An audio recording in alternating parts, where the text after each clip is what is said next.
Have you ever heard the saying, "You can't see the forest for the trees"? It means sometimes we get so caught up in the small details that we miss the bigger picture. Well, today, we're talking about a woman who saw both. She saw every single sapling, and she also saw the entire forest of political, social, and human rights issues connected to it. Her name was Wangari Maathai, and she didn't just plant trees. She planted the seeds of a revolution. Our story begins in Kenya, in 1977. Picture the landscape.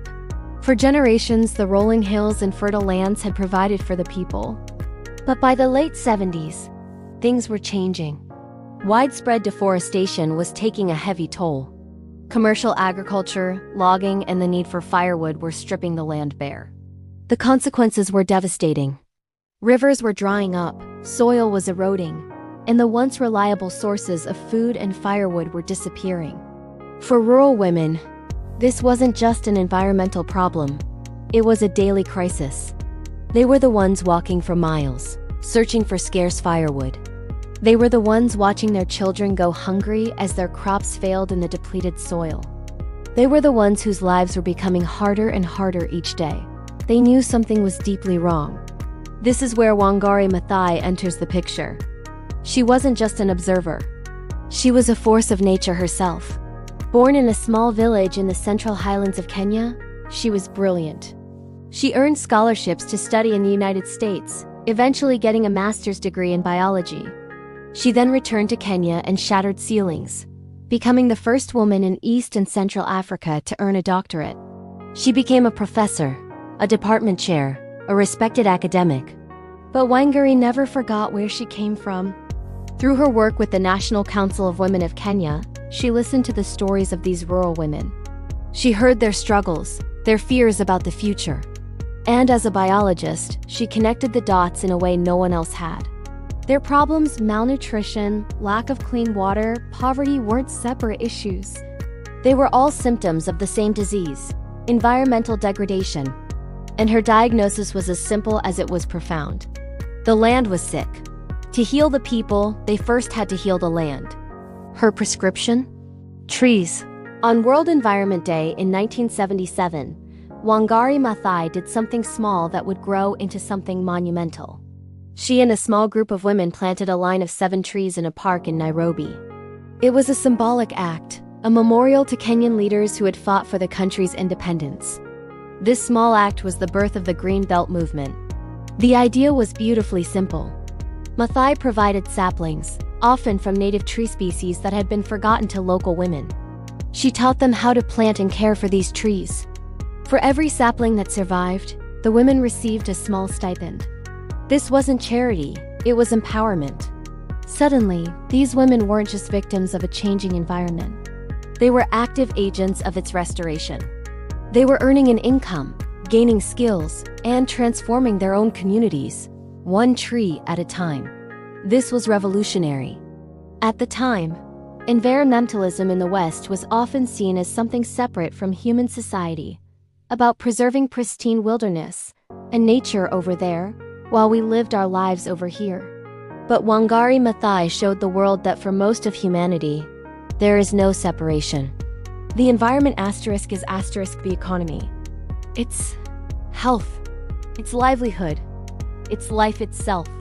As the Green Belt movement grew, so did its impact. Millions of trees were planted. Degraded forests began to recover. Rivers started to flow again. The trees provided firewood, fodder for livestock, and materials for building. They prevented soil erosion, making the land more fertile for farming. Women were able to feed their families and send their children to school. They were creating a better future with their own 2 hands. But as the trees took root, so did a new kind of awareness.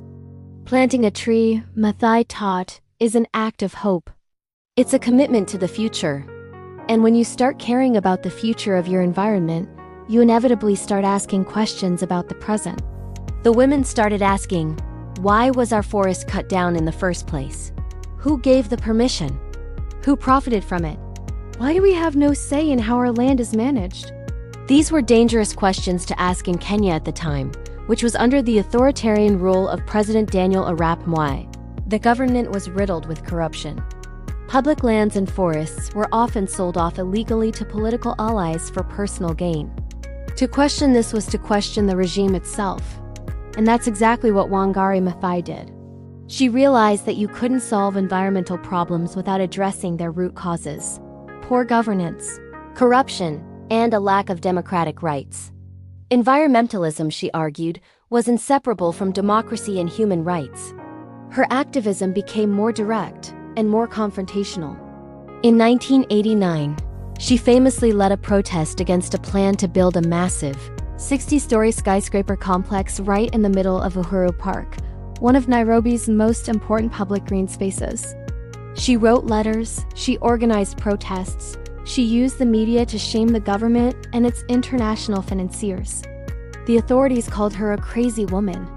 They dismissed her, they threatened her, they ridiculed her.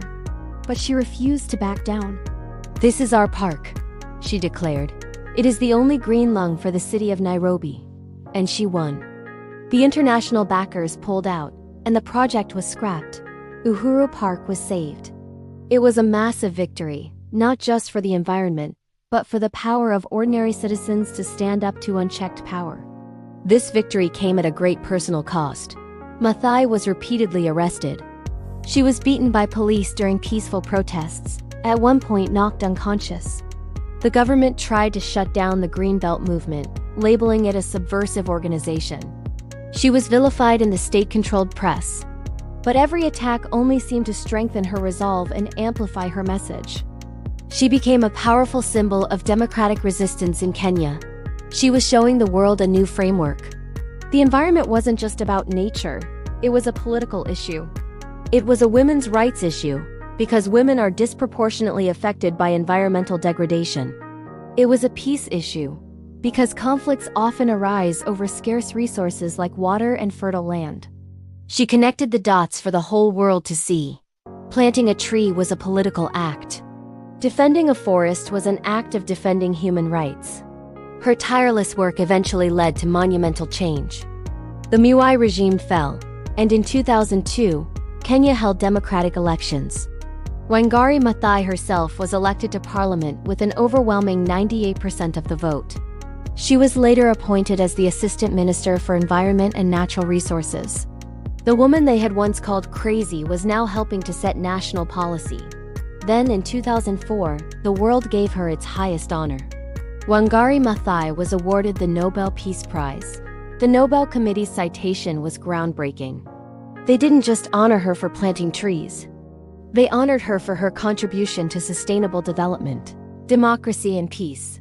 For the first time, the committee explicitly linked environmental action with the conditions for peace.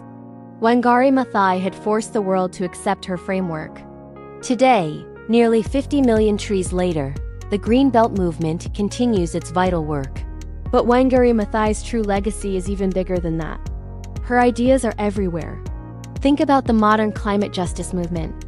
When activists talk about how climate change disproportionately affects marginalized communities, they are using Wangari's framework. When we discuss the links between resource scarcity and global conflict, we are echoing her arguments. When we insist that indigenous communities and local people must have a say in how their lands are managed, we are following her lead. She taught us that true change doesn't come from the top down. It grows from the bottom up, from the grassroots, just like a tree. She proved that one person, armed with a simple, powerful idea, can challenge a dictator, empower a nation of women, and fundamentally change how the entire world thinks. So the next time you see a tree, don't just see a tree. See the clean air it provides. See the soil it holds in place. See the home it creates for wildlife.